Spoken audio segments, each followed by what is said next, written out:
Under the salt flats where Chile, Argentina, and Bolivia meet sits something like half the world's known lithium. They call it the Lithium Triangle, and it's locked in brine underneath some of the driest land on Earth. This isn't a pit mine with dynamite. They pump salty brine up from underground into shallow, brightly colored evaporation ponds. Sun and wind concentrate the lithium over months. Then it gets processed into lithium carbonate. Slow, quiet, and enormous. Chile's Salar de Atacama alone accounts for a huge share of global lithium carbonate production.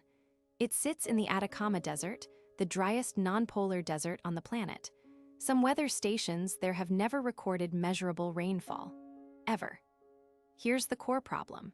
Pumping brine can draw down freshwater aquifers connected to the same basin. And in that basin, indigenous Atacamino and Licanante communities and flamingo-nesting wetlands depend on that same scarce water. Studies argue over exactly how much freshwater the pumping pulls, but the water table has documented declines.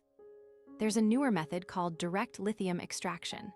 Instead of slow evaporation ponds, it pulls lithium out with filtration or chemical sorption, using a fraction of the land and, supporters say, far less water. Sounds great. It's also expensive and only just starting to scale commercially.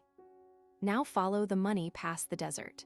China doesn't have much lithium of its own, but it dominates the refining.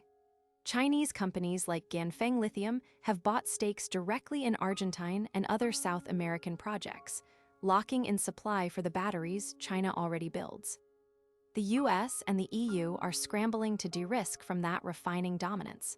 Trade deals, mining investment funds, new domestic refining projects. They're treating lithium exactly like oil in the 20th century. Too strategically important to leave to one buyer or one refiner. And here's a twist. Bolivia holds the single largest lithium resource of the three in the Salar de Uyuni, but it's extracted the least. Decades of resource nationalism, unstable governments, and fights over foreign partnership terms have left Uyuni largely untapped compared to its neighbors. Why does this desert plumbing suddenly matter so much? Demand. A single EV battery pack can hold 8 to 10 kilograms of lithium, and projections for lithium demand by 2030 run several times higher than 2023 production. The math doesn't leave much slack. The people who actually live in the triangle describe being caught between two green energy stories. The global one, where their lithium powers the clean transition, and the local one, where the pumps under their feet are drying out wetlands and wells they've used for generations. So here's my take. Lithium gets sold as the clean alternative to oil, and for tailpipe emissions, it genuinely is. But that word clean quietly skipped over the part where getting it dries out one of the most water-stressed places on Earth. The environmental cost didn't disappear.